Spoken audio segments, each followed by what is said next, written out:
Today, recent Dillon, Montana history. Let's go back 63 years. 1957 was the year that KDBM Radio signed on the air for the very first time. Today, I'll look back at those early days of radio in Dillon. Bert Oliphant was hooked on radio at an early age, listening that is. He got his first taste of the inside of radio broadcasting while stationed in the U.S. Army in Korea. Oliphant was a staff announcer for the Armed Forces Radio Network. Upon discharge from the Army, he attended Olympic Junior College in Bremerton, Washington, where he worked at the campus radio station. Another life-changing event happened in Bremerton. He met and married Peggy Smith. In 1954, Bert, Peggy, and baby daughter Jill moved to Pullman, Washington, and Bert attended the Washington State College, now Washington State University, Journalism and Broadcast School. Then and now, that school maintains its reputation as one of the most respected broadcast programs in the country. After graduating in 1956 and thinking about his future, Oliphant, upon the suggestion of his brother-in-law Don Smith, decided to build a radio station in Dillon, Montana. At that time, Smith was the Dillon City Attorney. The necessary Federal Communications Commission paperwork was filed and approved. Dillon would have a radio station. The Vigilante Broadcasting Corporation Incorporated was formed with Bert Oliphant, Donald J. Smith, and Leslie H. Smith. Les was Peg's dad as stockholders. Construction began north of town on what is now Old Highway 91 and roughly where LS Ready Mix is today. Eddie Dyer, a local contractor, and Bob Wolf began construction of the studio building. There was a bit of drama during the installation of the tower. A part of the top tower section came loose from the cabling and fell 40 feet. A tether cable attached to the truck prevented the section from falling onto the station. Another fun or maybe frustrating fact of the construction process, remember now the construction was happening in the late fall and early winter. The ground was frozen solid. The 300-foot ground wires meant to be below ground were laid above ground for the winter. Lloyd Tisdale, an FAA employee, and Oliphant did the final wiring. KDBM 800 on the AM dial signed on the air January 1st, 1957. The station broadcast free New Year's greetings for all area businesses in appreciation for all the community support.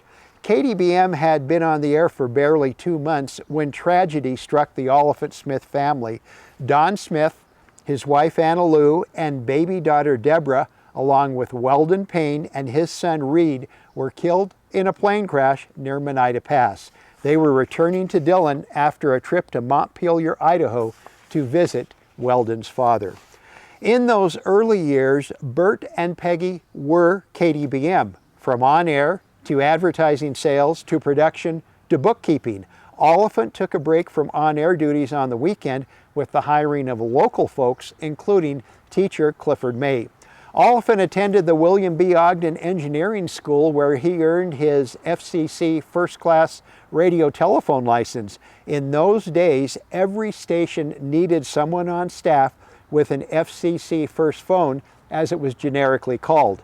In Oliphant's absence, Jack Bogut, a local announcer, handled Oliphant station duties for 5 weeks. Bogut went on to radio superstardom at KDKA Radio in Pittsburgh, Pennsylvania.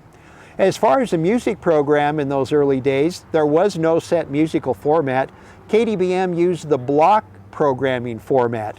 There would be country in the early morning, mid-morning into the afternoon was middle of the road, and rock and roll in the evening. There was also weekly specialty programs such as the Classic Corner and Friday morning devotions.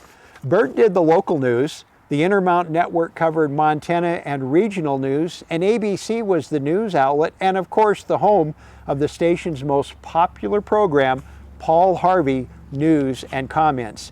The Beaverhead-Madison Hour was a locally produced program remembering the history of southwestern Montana.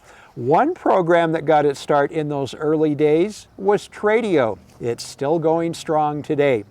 When the 1959 Hebgen Lake earthquake occurred, KDBM became the news source for national and worldwide media, and as a public service, the station accepted collect phone calls from folks trying to learn about their family members who may have been in the quake site lake.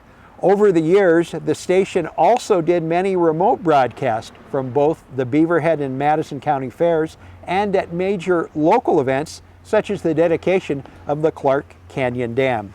Frank Davis and Larry Chaffin broadcast local sports, and here's this: KDBM was part of a bit of Major League Baseball trivia history. The station was part of the Seattle Pilot Network in the one short year of the Pilot's existence. In 1965, the station upgraded to 1490 KC, and in 1970 added KDBM FM, which is 98.3 on the FM dial. Many Western Montana college students and occasionally Beaverhead County High School students found work at KDBM. Some used the opportunity as the beginning of a career, while others as the means for helping pay their way through college. Bert and Peggy sold the stations in 1978. What began January 1st, 1957 is still growing strong. KDBM AM and KBEV FM continue to serve southwestern Montana. A personal thanks now to Bert Oliphant for sharing his written personal history of KDBM. His written account of KDBM's founding and early days provided invaluable facts for the story. Bert and Peggy now live in Red Lodge, Montana, and now you know Dillon, Montana.